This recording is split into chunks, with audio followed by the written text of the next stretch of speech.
El abogado Iván Guerrero está listo para tu solicitud de TPS con precios especiales para grupos familiares. No dejes tu solicitud para última hora y llama al abogado Guerrero para que envíes lo antes posible tu activación del TPS. Utiliza el código que ves en pantalla. Te esperamos en nuestras oficinas de Florida, Texas y Carolina del Norte. Si estás aquí en la Florida y tienes un accidente de tránsito, te resbalas o tienes una caída en un lugar público, mi recomendación es que la primera llamada que hagas sea al abogado Jared Spinger. Él va a tomar por ti las decisiones legales necesarias y además te va a asesorar en cuanto a los gastos médicos. Jared tiene 17 años de experiencia como abogado de accidentes en la Florida y personalmente sufrió un accidente de tránsito que casi le cuesta la vida. Nadie como Jared para conocer el viacrucis que puede derivarse de un accidente. La ley te protege en caso de un accidente, no importa tu estatus migratorio. Jared Spinger defiende tu derecho a ser recompensado de manera justa. Y si Jared no gana tu caso, no pagarás nada. Así que no lo dudes. Llama al abogado Jared Spinger. No tienes nada que perder y mucho que ganar. Llámalo ahora mismo al 1-833-LESIONADO. Te van a atender las 24 horas del día en inglés y en español. Llama a Jared incluso antes de comunicarte con tu compañía de seguro. Yo sé por qué te lo digo.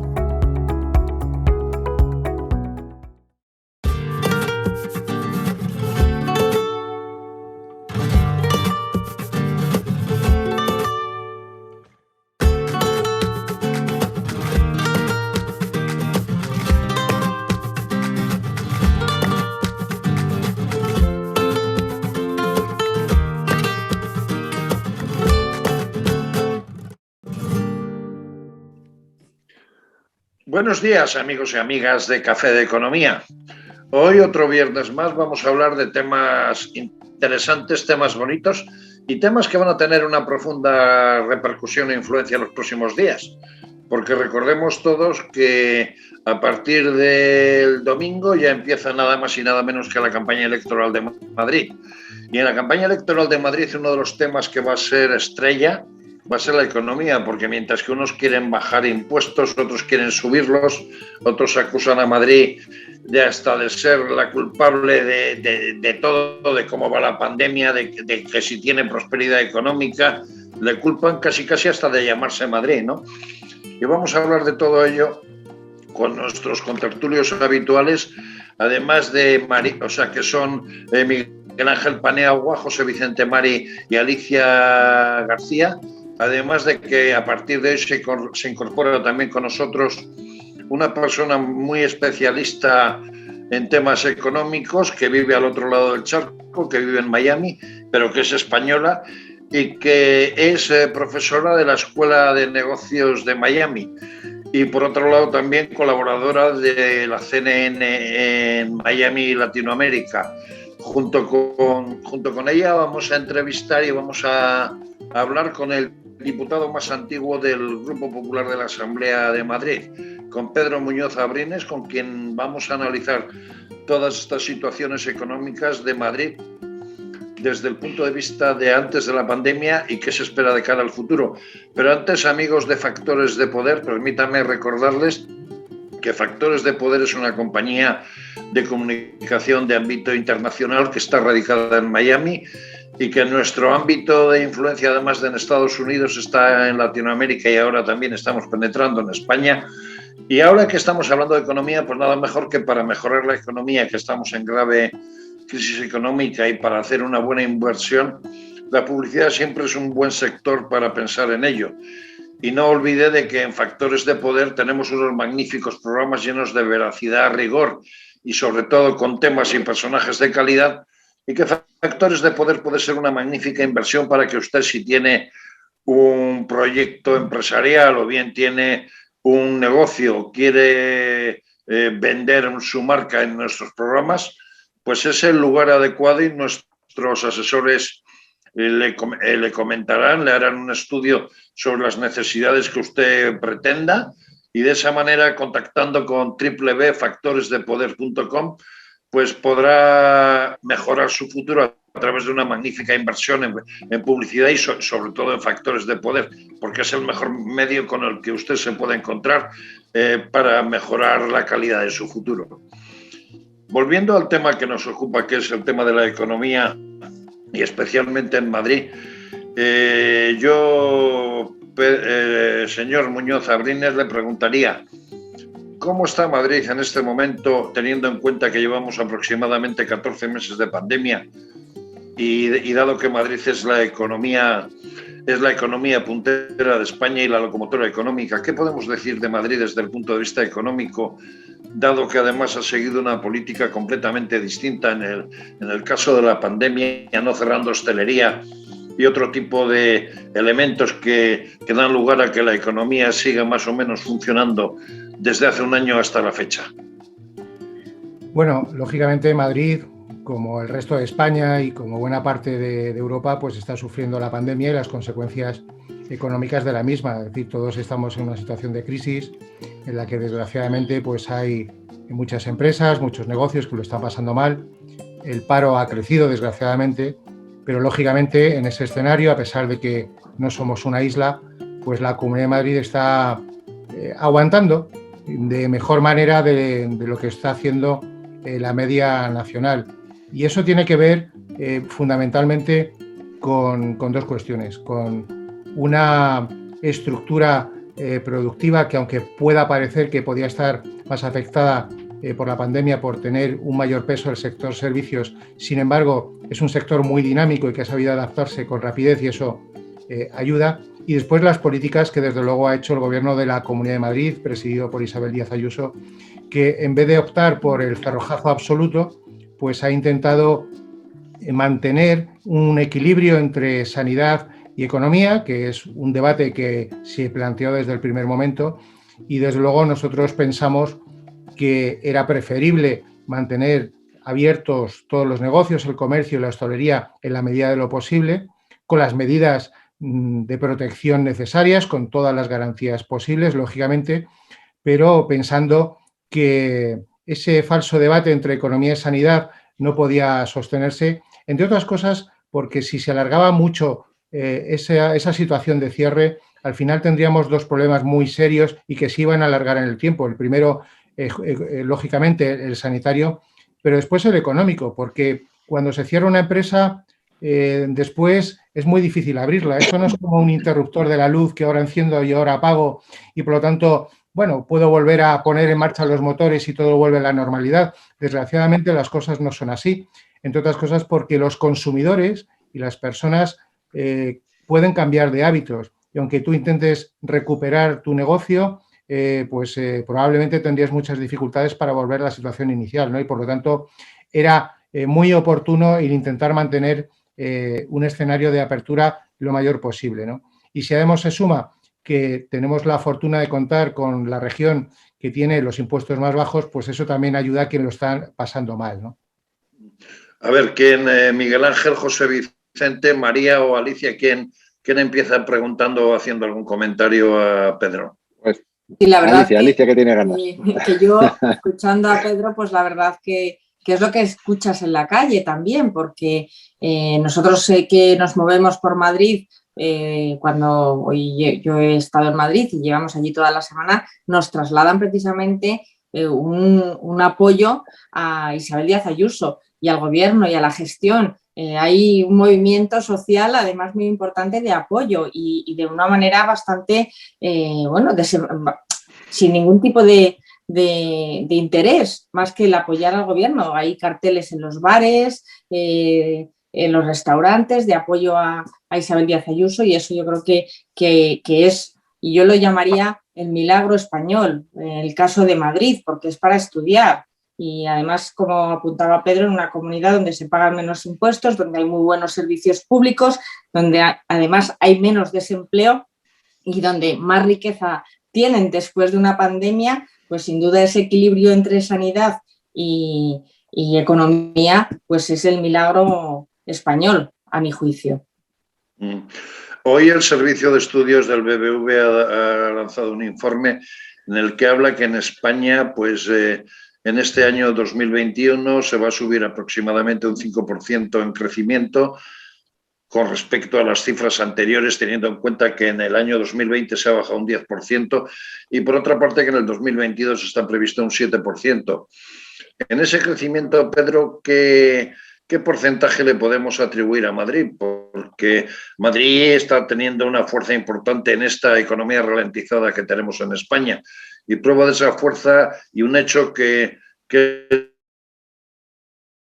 es decisivo quizás sea que hoteles como el que se ha inaugurado esta mañana, como es el Hotel Ritz, se están abriendo en Madrid y están viniendo de otras ciudades, como es el caso de Barcelona hacia la capital de España, hacia Madrid, lo cual quiere decir, dado el tipo de inversores que son los propietarios de estos hoteles, que se vislumbra la luz al final del túnel, ¿no? Hombre, Madrid, afortunadamente, desde hace ya muchos años, y para poder valorarlo hay que tener siempre una perspectiva muy amplia, ¿no? Es decir, el progreso no se mide ni se valora en un mes, ni en un año, ni siquiera en 5. Madrid ha evolucionado de una manera francamente sorprendente. A mediados de los 80, la Comunidad de Madrid representaba aproximadamente el 14,5% de la riqueza nacional. El peso de la economía madrileña era el 14,5%, el 15%, y en estos momentos estamos ya muy cerca del 20%. Por lo tanto, nosotros aportamos un porcentaje muy importante de ese 5% que, según el BBVA, va a tener la economía el próximo, en este año, ¿no? Lo que ocurre es que a nosotros lo que nos gustaría es que en vez de un 5% fuese más. Y creo que podría haberse conseguido si el gobierno de Sánchez hubiese adoptado otras medidas. Es decir, y además tenía soluciones y tenía dónde coger propuestas oportunas del Partido Popular, con Pablo Casado a la cabeza. Desde luego ha estado presentando siempre en el último año propuestas muy interesantes para que España tuviese un crecimiento y una recuperación rápida. Y después tenía el espejo de Madrid. El último trimestre del año 2020, frente a un crecimiento del 0,4% de la economía nacional, Madrid sorprendentemente creció un 4,4%. Eso significa crecer 11 veces más que la media nacional. Eso no es por casualidad, es fruto de una política que se ha basado, como ya he dicho, en intentar conjugar de la mejor manera posible sanidad y economía, en tener impuestos bajos y en otorgar dos cosas que son muy importantes en el mundo económico, que es seguridad jurídica y estabilidad política. Eso lo hemos conseguido. Desgraciadamente ahora estamos en un proceso electoral porque quienes eran nuestros socios de gobierno pues pensaron que era mejor jugar a otro tipo de cosas y empezar a poner mociones de censura en Murcia y la que a continuación iba a haber en Madrid, ¿no? Pero dentro de ese escenario, Madrid, lógicamente, planteó cuál era el camino a seguir, ¿no? Y por lo tanto yo creo que Sánchez, el presidente del gobierno, se equivocará y se está equivocando cuando se obsesiona en atacar a Madrid de manera permanente y sobre todo con la reforma de impuestos que ya ha empezado a hacer y lo que ha anunciado que va a seguir haciendo el próximo ejercicio. Miguel Ángel, José Vicente o María, quien queráis. Estoy de acuerdo con lo que comentaba Pedro, porque es verdad que ahora vemos y analizamos pues un año de pandemia con un impacto gravísimo de la crisis sanitaria sobre la economía, ¿no?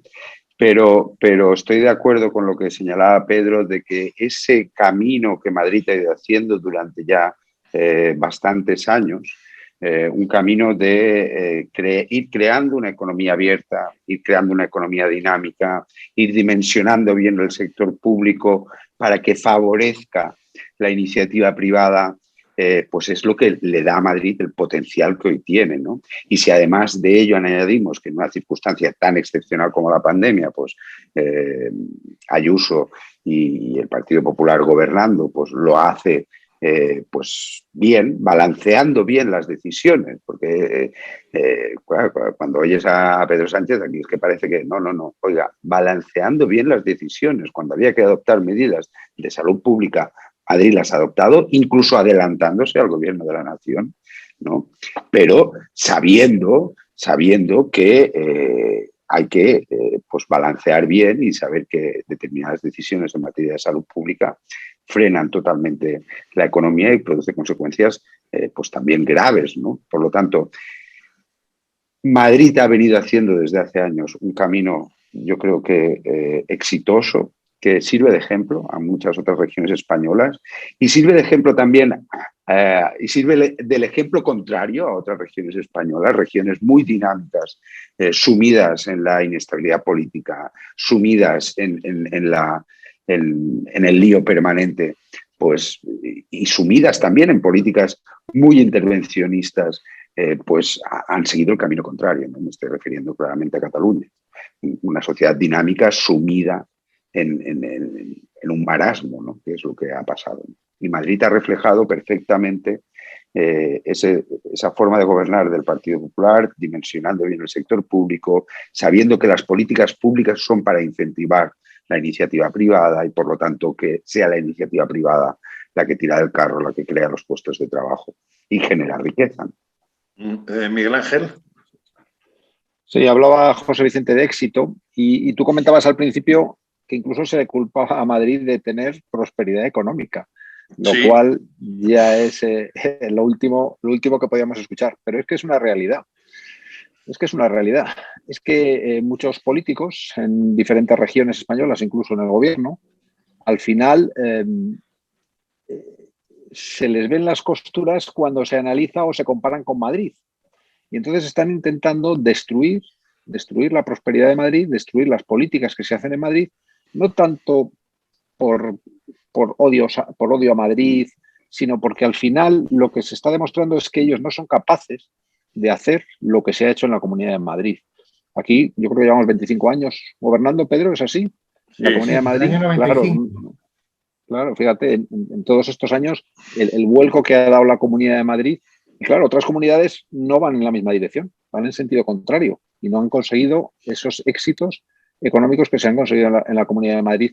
Y esa envidia o esa vamos a destrozar este sistema o frustración modelo, con envidia, diríamos, ¿no, Miguel Ángel? Sí, exacto, pero a la vez, si lo destruimos, nadie podrá decirnos que nosotros lo estamos haciendo mal, porque al final nosotros seremos uno más de un bajo nivel, bueno, lo que hace habitualmente la izquierda, lo que intenta hacer siempre la izquierda. María, por cerrar la ronda, y tú que, aunque aún siendo malagueña, estás en Miami y te dedicas a dar clases de economía y por razones familiares tienes también importantes contactos dentro del mundo de los inversores y del mundo de ese tipo de empresas que miran hacia España, ¿qué sensación y qué imagen hay de Madrid en un lugar como Estados Unidos y concretamente en Miami?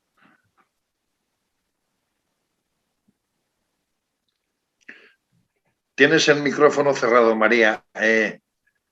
Mira, he estado leyendo, ¿no? Porque claro, a mí Madrid pues me queda muy lejos, siempre lo he dicho, la otra vez también que me invitaste, pero bueno, yo he estado leyendo y cuando estaba oyendo a todo el mundo me quedaba muy sorprendida porque veo una gran similitud, ¿no? O semejanza entre lo que es Madrid y lo que es Miami, ¿no? La Florida, la Comunidad de Madrid y lo que es el estado de la Florida.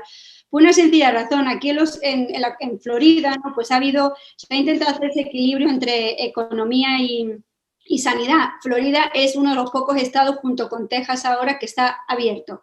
Aquí ya no hay que llevar máscaras, aquí ya no hay que todo cerraba a las 12, aquí ya tú puedes hacer vida normal, puedes sacar el barco, puedes irte a donde te dé la gana, trabajar, no trabajar o lo que sea, ¿no? ¿Y esto qué ha hecho? Bueno, pues que ha hecho que la Florida sea pues uno de los estados junto con Texas que tiene menor desempleo. Creo que aquí en la Florida estamos por debajo del 4, ¿no? Mientras que tú vas, pues yo qué sé, en el estado de Nueva York, en el estado de California, pues tienen unos desempleo brutal y está todo absolutamente cerrado. ¿Cuál es el debate? Que lo estabais apuntando antes.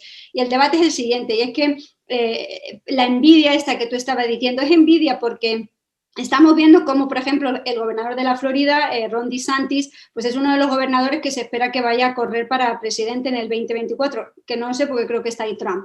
Pero es muy conocido y tiene mucho tirón. ¿Por qué? Pues porque la economía está funcionando, ¿me entiendes? Entonces, ¿qué pasa? Que lo que quieren los contrarios, como vosotros decís, es que quieren tenernos a todos en casa, encerrados, asustados y cobrando un cheque del gobierno, que es lo que ellos quieren para poder controlarnos, ¿me entiendes? En el momento que tú tienes una economía abierta, en el que tú, ok, una pandemia, bueno, nos vamos a vacunar o lo que sea, y esa es la envidia que le tienen a Madrid, porque Madrid ha descubierto que no tenemos por qué estar controlados, que se puede crear empresa, que se puede crear riqueza Entonces yo creo que eso es un punto muy importante. Desde el punto de vista de aquí, de cómo se ve Madrid, hombre, yo me río mucho porque yo cuando salgo por aquí a los sitios siempre le pregunto a la gente, mira, ¿eres española? Sí, sí, ¿de dónde? Bueno, yo soy de Andalucía, de Málaga, ¿no? Si voy con mi marido, pues dice, pues yo soy asturiano. Y entonces resulta que siempre es muy curioso, toda la gente que son de América Latina, todo el mundo lo único que conoce es Barcelona. Sin embargo, todos los americanos lo único que conocen es Madrid. Entonces te está dando también una proyección de cómo España se ve al otro lado del charco, ¿no? Entonces, bueno, generalmente conocen Barcelona por Messi, pues si no fuera por Messi, pues poca cosa, ¿no? Pero bueno, a ver si Messi se va ya, ¿no? Pero Madrid lo conoce mucho y de hecho todos los inversores, toda la gente que conocemos, a ellos tú no les hables a nada que no sea ir a Madrid. Es Madrid, no existe otra parte del mundo, en lo que es España, obviamente, incluso Europa. La gente se fía mucho de Madrid, por lo menos de este lado. Y visto esto, Pedro, ¿cuáles van a ser un poco los programas, los proyectos económicos que como Partido Popular vais a plantear de cara a futuro, teniendo en cuenta que todavía nos queda un tramo de pandemia y que luego habrá que hacer una reconstrucción económica completa, no solo de Madrid, sino de España? Y lo digo sobre todo desde el punto de vista de impuestos, porque parece ser que desde Cataluña, pues unos señores que ni les gusta España, que son independentistas, que casi nos han dado un golpe de Estado, quieren marcar la política fiscal y económica de Madrid.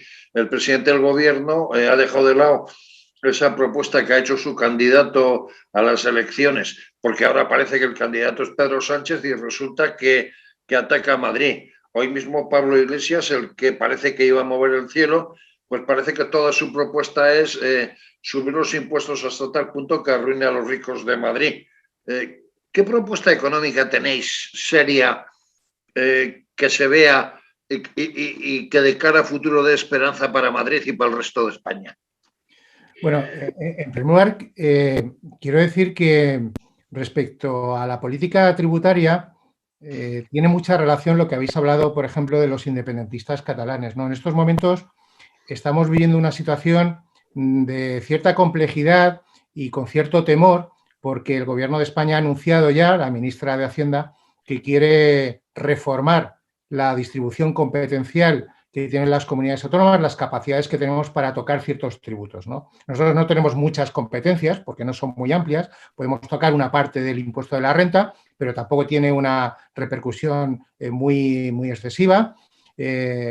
Y después tenemos el impuesto de sucesiones y el impuesto de patrimonio, que representan una ínfima parte de lo que sería la riqueza nacional y desde luego de los ingresos de España, ¿no? Es decir, sucesiones y patrimonio creo que suman conjuntamente menos del 1% del Producto Interior Bruto, por lo tanto su peso en la recaudación es ínfima, ¿no? Pero el problema es que en estos momentos Pedro Sánchez se ha convertido en un mandil. Y un mandil no solo es un delantal, es un criado de rufián. Si vamos al diccionario vemos que mandil significa criado de rufián. Entonces, ¿qué ocurre? Pues que en estos momentos, para devolver los favores de los apoyos parlamentarios, pues Pedro Sánchez, cuando Rufián ha dicho que hay que eliminar la capacidad tributaria que tienen las comunidades autónomas para regular cuestiones en el impuesto de patrimonio o en el impuesto de sucesiones, pues obedece. Y esto no solo es una cuestión de envidia, como se ha planteado antes, es algo mucho más preocupante. Y tiene que ver con algo que había dicho Miguel Ángel también al principio. Es decir, tiene una parte de envidia, pero tiene un componente estratégico muy perverso y que consiste no solo en acabar con una cierta competencia tributaria entre las regiones, que desde mi punto de vista es muy sano, porque tienes modelos sobre los que comparar, sino precisamente acabar con esos modelos comparativos. Es decir, de lo que se trata es de intentar imponer el socialismo obligatorio en todas las comunidades autónomas. Y la consecuencia de eso es acabar con la alternativa, es acabar con la pluralidad política, es impedir que haya partidos como el Partido Popular, que cuando llega a las elecciones ofrece un modelo precisamente de bajada de impuestos. Y como quieren acabar con esa capacidad de ofrecer a los ciudadanos un modelo diferente, es por lo que están en ese camino, ¿no? Frente a eso, ¿qué es lo que queremos hacer? En primer lugar, si el Gobierno de España decide definitivamente cambiar el actual status quo, desde luego nosotros vamos a luchar con todas nuestras fuerzas desde el punto de vista jurídico y desde el punto de vista político para combatirlo.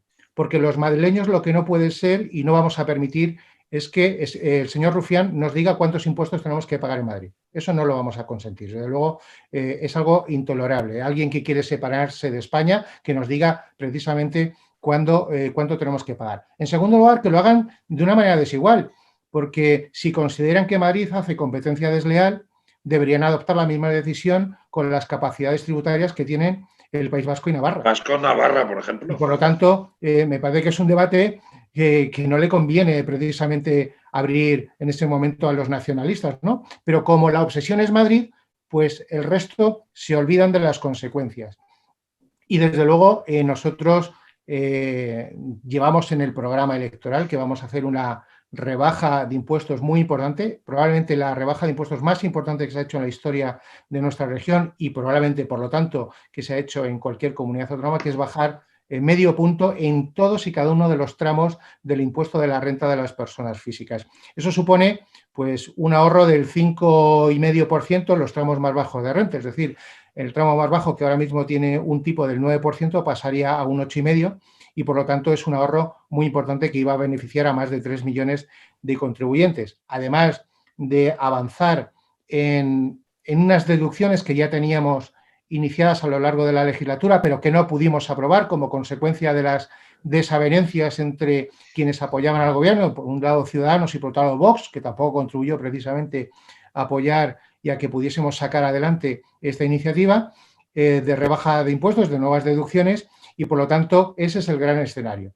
Y junto a las políticas de impuestos, y ya termino para ser muy esquemático, desde luego eso tiene que ir acompañado con una digitalización del conjunto de la economía madrileña y por lo tanto vamos a poner los recursos pertinentes para apoyar esa digitalización que va a ser muy importante en la propia administración pública, porque evidentemente no podemos exigir a los demás ni pedir que haya digitalización si la propia administración no inicia y profundiza en ese camino. Y desde luego algo que tenemos muy claro, que es la simplificación administrativa, la reducción de trabas, de trámites y la creación de una ley de unidad de mercado a nivel autonómico que permita que cualquier empresa que haya obtenido las correspondientes licencias y autorizaciones para producir cierto producto en cualquier otra región se la dé por válida en esta región y así consigamos eliminar todas aquellas trabas que suponen que una empresa se pueda establecer en Madrid o en cualquier parte del territorio nacional.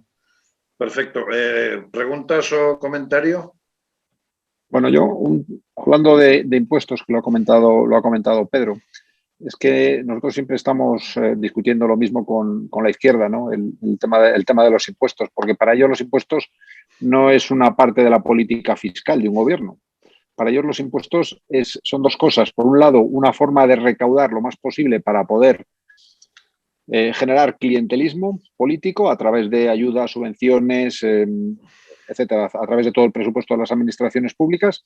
Y en segundo lugar, es una forma de hacer campaña electoral o de ganar adictos solamente por sus movimientos fiscales. Es decir, suben a los ricos no para que haya una consecuencia positiva en la economía, no. Es porque a la gente le motiva que le suban los impuestos a los ricos, a determinados colectivos, ¿no? A los colectivos a sus votantes o a los potenciales votantes Miguel Ángel, luego del Partido Socialista. Pero luego concurre una cosa, que resulta que hacen obras en su casa, como por ejemplo el anterior vicepresidente segundo del gobierno, que resulta que ha hecho unas obras para una barbacoa por valor de 43.000 euros, declara 13.000 y los otros 30.000 que no los quería pagar por licencia de obras al ayuntamiento, van a pagar, o es que el pagar no va con él. Claro, sí, no, es que esto no tiene nada que ver, ya te digo, con comportamientos, tiene que ver con política pura y dura, pero al final los impuestos es política fiscal, es decir, los impuestos se suben o se bajan o se mantienen porque va a tener unas consecuencias en la economía, porque va a favorecer el crecimiento económico, va a favorecer el consumo, va a favorecer la inversión, va a favorecer lo que sea en cada momento. Así se gestionan los impuestos, ¿no? Y es lo que nosotros solemos hacer en el Partido Popular. Pero ellos no, para ellos las consecuencias económicas que tienen sus políticas, en este caso, en el caso de los impuestos, no les importa, porque para ellos lo único es captar votos, captar clientela y tener a gente pillada y enganchada para mantenerse en el poder los máximos años posibles. Es terrible, terrible. Sí, además tú fíjate que En este caso, Pedro Sánchez yo creo que ha cometido o está cometiendo 3 grandes errores en materia económica y de impuestos, ¿no? En primer lugar, es un mentiroso, miente, y ha mentido en relación a los impuestos porque él dijo que nunca le iba a subir los impuestos a las clases medias, a las clases trabajadoras. Y ha mentido porque cuando tú creas un impuesto como es el de las bebidas azucaradas, quien lo paga evidentemente no son los ricos, lo pagan todos los ciudadanos y aquellos que tienen menos renta y que también beben bebidas azucaradas o zumos, ¿no? Y por lo tanto ya ha mentido con eso, con el impuesto de la tasa Google, que al final repercute en quienes utilizan ciertos instrumentos a través de Internet y bueno, y las transacciones financieras que evidentemente afecta a todos los clientes de los bancos, ¿no? Después, además, es un auténtico ignorante, ¿no? Porque en un momento como en el que estamos viviendo ahora, hombre, tendría que estudiar un poquito y recordar qué ocurrió en el pasado, por ejemplo, con la Gran Depresión, ¿no? Cómo subir impuestos, incrementar el gasto público, lo que hizo fue que la Gran Depresión durase 12 años, nada más y nada menos. O, por ejemplo, mirar lo que fue el milagro alemán en 1948 y cómo la bajada de impuestos, la simplificación, la liberalización, la eliminación del racionamiento, lo que supuso fue que en 2 años se hablaba del milagro alemán.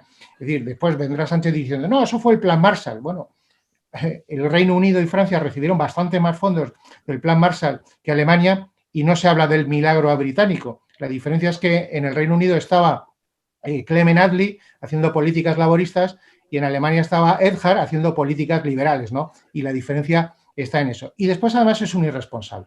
Es un irresponsable porque precisamente en un momento de dificultades económicas y donde tenemos un nivel de deuda altísimo y con problemas de crecimiento y de creación de empleo, lo que no puedes hacer precisamente es subir impuestos, porque en vez de crecer lo que estás haciendo es provocar un frenazo, ¿no?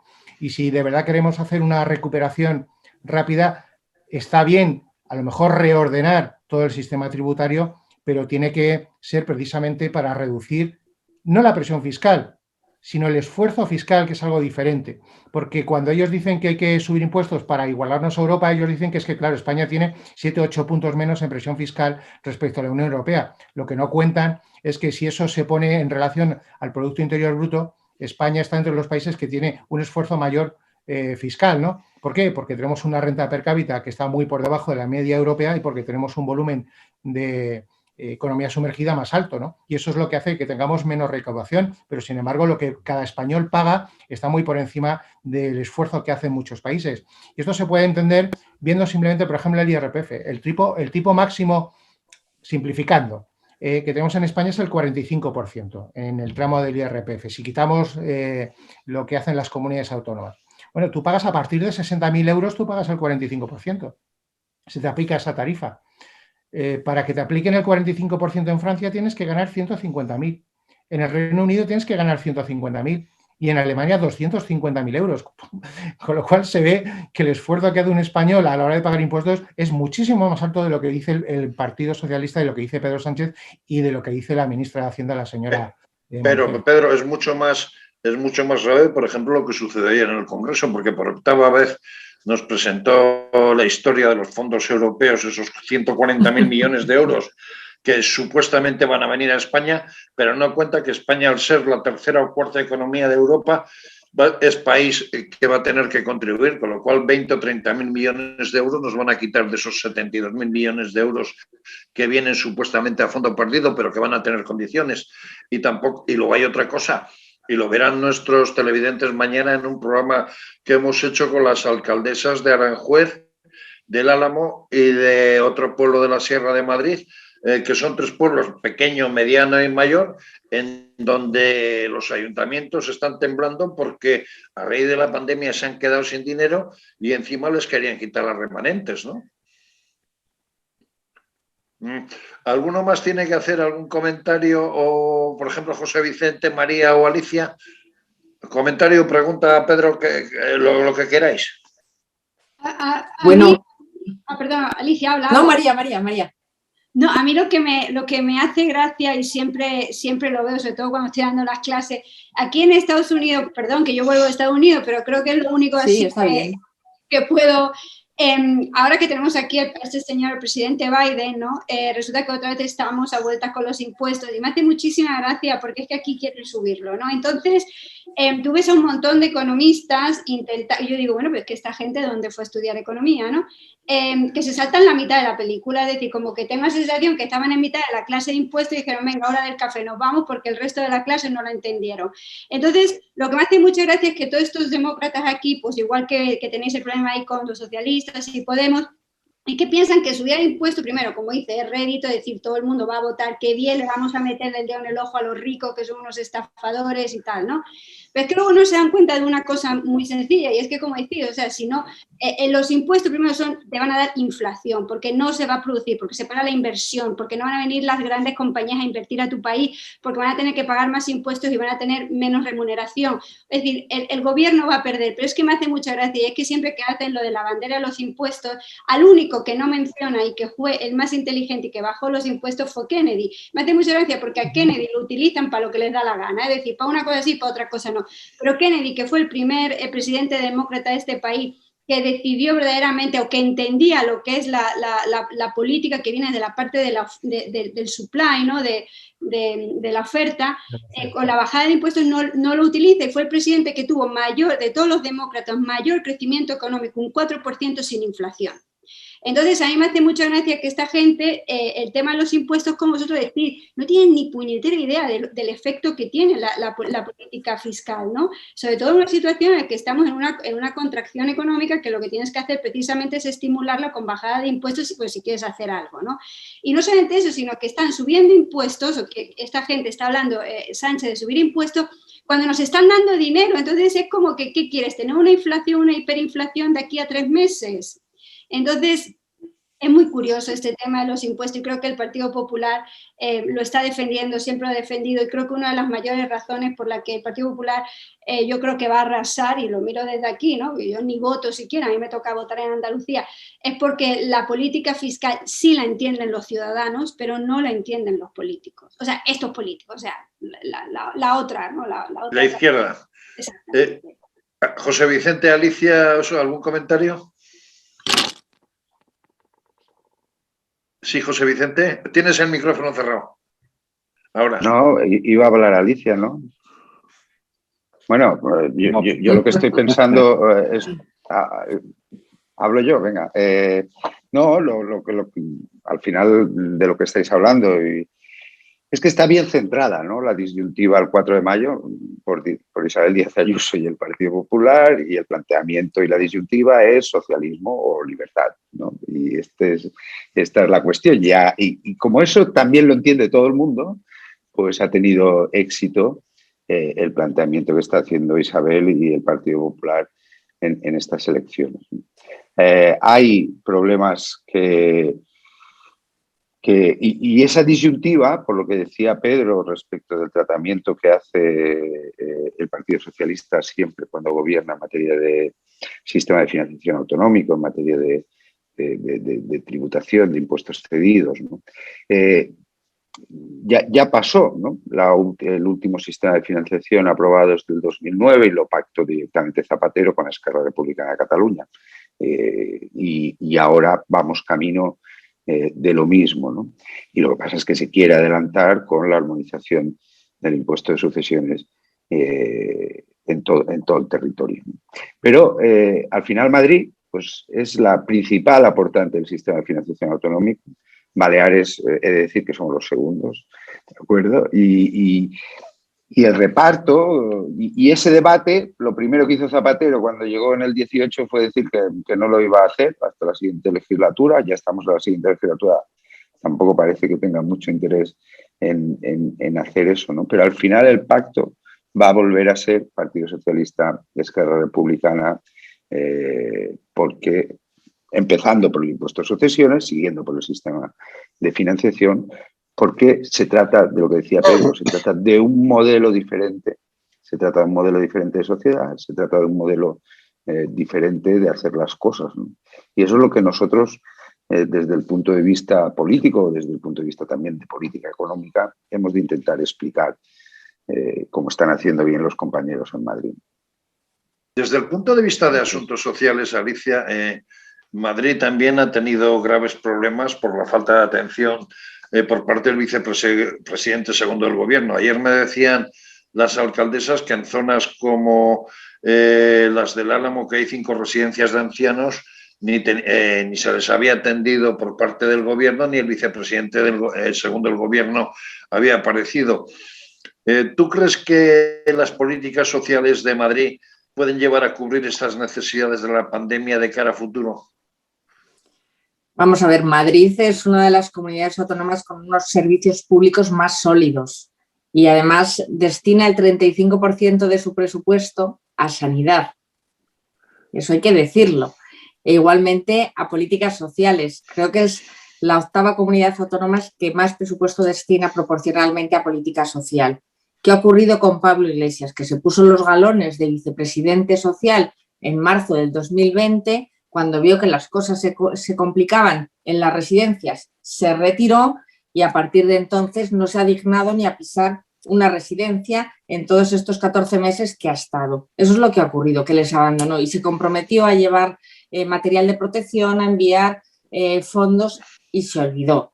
Ahora, como no le gustaba el ministerio, la vicepresidencia que le había dado Sánchez, porque yo creo que se aburría y los socialistas dieron a Podemos los ministerios que ellos han considerado menos importantes, como era el Ministerio de Política Social o de Derechos Sociales, y Pablo Iglesias se aburría, pues ahora se ha ido a Madrid, que llevaba ya mucho tiempo, ¿eh? O sea, si veis los movimientos tanto de Pedro Sánchez como de Pablo Iglesias, llevan un año atacando directamente a la Comunidad de Madrid, es decir, la oposición la tenían en la Comunidad de Madrid y la Comunidad de Madrid ha sido un poco la batalla, o sea, la batalla política a nivel nacional. Y lo que ha hecho Pablo Iglesias egoístamente es irse a Madrid para salvar su proyecto o para salvarse a él. Por tanto, a mí me parece vergonzoso pues todo ese camino que ha hecho desde que le nombró Pedro Sánchez, desde aquel abrazo que se dieron tan bonito y hasta ahora, pues ese es el recorrido que ha hecho. Yo creo que está acabado, ¿eh? Está acabado porque él tiene en sus espaldas los 30.000 fallecidos en residencias o los 50.000 fallecidos en lista de espera de dependencia, porque quiera o no, ha sido vicepresidente de Derechos Sociales y responsable de la política social, como pone en el Real Decreto de su nombramiento. Y eso es lo que le pasa a este señor. Y tienes, como decía Isabel Díaz Ayuso, España se lo tiene que agradecer a ella, porque gracias a ella nos hemos quitado en medio a Pablo Iglesias. Ojo, que la que ha venido es fina también, ¿eh? Sí, bueno, al final la misma escuela, ¿no? Es decir, pero tenías toda la razón. Yo creo que el problema de Pablo Iglesias, y por eso ha abandonado la vicepresidencia y el ministerio, es por 3 motivos. En primer lugar, porque, claro, para gestionar, para estar en un ministerio o en una consejería o al frente de un departamento de cualquier administración, tienes que ser alguien que tienes que tener una vocación de creación, de ayudar. Y claro, cuando Pablo Iglesias es alguien que la política lo entiende solamente desde el ámbito de la destrucción, de atacar al rival, pues evidentemente en el terreno de la gestión no se mueve bien.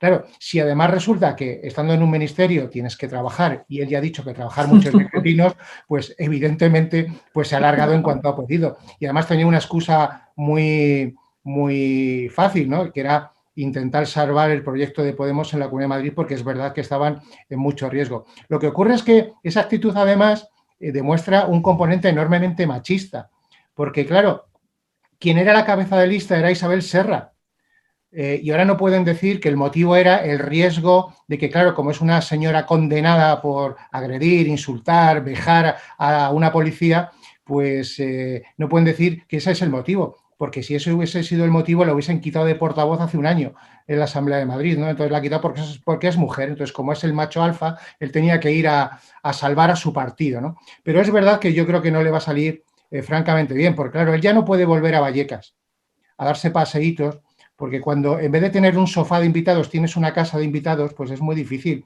que vayas a Vallecas a decir que ahora eres el que va a defender a la gente, ¿no? Y en ese escenario creo que lo va a tener muy difícil. Y va a tener, yo creo que un resultado muy justito, muy parecido probablemente al que tiene ahora, que tiene 8 o 9 escaños, y yo no creo que vaya a superar mucho más esa cifra. Miguel Ángel. Bueno, él, ya sabéis que el vicepresidente no quería nada con derechos sociales, él quería llevar el Ministerio del Interior, el CNI, poder controlar a la prensa, a los ciudadanos. Eso era lo que más le importaba cuando él, en la anterior legislatura, le hizo la propuesta a Pedro Sánchez, ¿no? O sea, que esto de servicios sociales le ha quedado muy grande, que les viene bien para criticar y para hacer política y para decir que están con la gente, pero por la realidad es que han dejado a la gente atrás durante todos estos meses, ¿no? Ha sido terrible.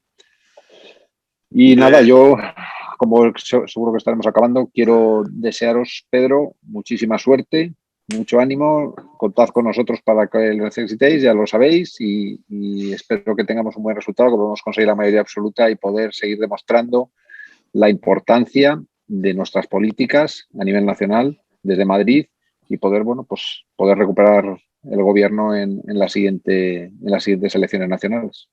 Yo no quiero acabar el programa sin mencionar algo que es simbólico desde el punto de vista de sanidad, desde el punto de vista de generar puestos de trabajo y desde el punto de vista de una rápida reacción de un gobierno regional como es el Hospital Zendal. El Hospital Zendal ha sido una simbología que la izquierda ha querido destruir, pero quizás es la simbología de una manera de hacer política, porque en 3 meses se ha hecho un hospital, se ha hecho exclusivamente para el tema del COVID y por otra parte se ha generado puestos de trabajo y es el monumento que más odia la izquierda, ¿no, Pedro? Duda. Yo creo que Isabel Díaz Ayuso se ha convertido en un referente porque ha sabido adelantarse continuamente al gobierno de la nación en la pandemia, ¿no? Con todas las decisiones que ha adoptado. Y el Hospital Zendal yo creo que es el símbolo final, ¿no? de una política, de construir un hospital público en 3 meses, ponerlo al servicio de los madrileños para salvar vidas. Ha atendido ya a 8.000 personas, está sirviendo también como centro de vacunación y desde luego es todo un referente.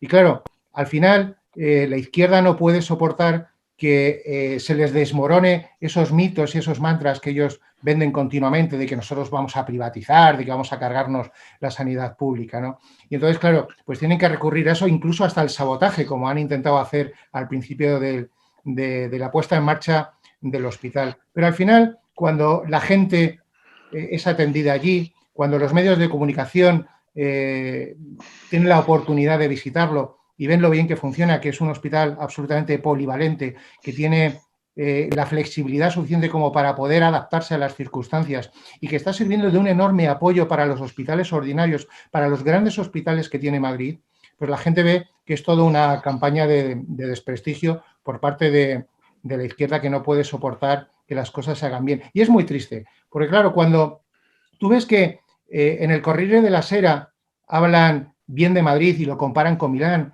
o cuando la Federación Internacional de Hospitales premia expresamente a la Comunidad de Madrid por lo que ha hecho y lo que está haciendo durante la pandemia, o cuando, por ejemplo, el que es el presidente de la Asociación o Federación Nacional de Internistas, que es un médico de mucho prestigio, pero que trabaja en un hospital de Cataluña, es decir, no es madrileño, y dice que Madrid es quien lo está haciendo mejor con la pandemia, pues es muy triste que tus propios compañeros de bancada, aunque sean de otros partidos, pues se dediquen simplemente a dispararte al pie, ¿no? Es francamente muy triste. Y que además se encarguen de meterle el miedo a la gente, porque se han dedicado durante mucho tiempo a decirle a la gente que no vayan al Zendal, que aquello era nada más y nada menos que un sitio de infección y que no se atendía bien. Era nada más un conjunto de ladrillos, ¿no? Que era la política del PP del ladrillazo y de la privatización de los recursos públicos, ¿no? Y había mucha gente que no quería ir al Zendal. Y afortunadamente han visto cuando han llegado allí que las han estado engañando, ¿no? Y es muy triste. Pero al final los madrileños son inteligentes y están viendo, evidentemente, cuál es la verdad, qué es lo que funciona. Y por lo tanto yo creo y estoy convencido, como decía Miguel Ángel, que recibiremos un enorme respaldo de los madrileños el próximo 4 de mayo. Pues hay que decir que con ese monumento a la libertad, como es el Hospital Zendal, ese monumento al servicio de los ciudadanos, se cumple un poco una de las máximas que se pide en esta campaña por parte de Isabel Díaz Ayuso y del Gobierno de la Comunidad de Madrid.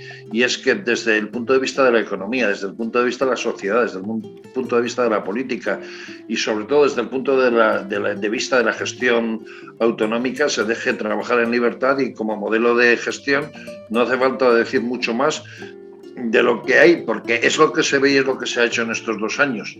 Por ello, a lo largo de los próximos días seguiremos analizando desde distintos aspectos todo lo que se ha producido y se va a producir a partir de estos días en Madrid, y veremos a ver si se cumple esa máxima de que Madrid vuelve a apostar por la libertad o si no apuesta por esas políticas en donde simplemente por intentar ganar dinero, por buscar la prosperidad, ya eres un rico facha al que hay que quitarte todo a base de impuestos. Gracias a todos por haber acudido a nuestro programa de hoy y hasta la semana que viene aquí en Café de Economía en Factores de Poder. Muchas gracias a todos. Muchas gracias, Eugenio.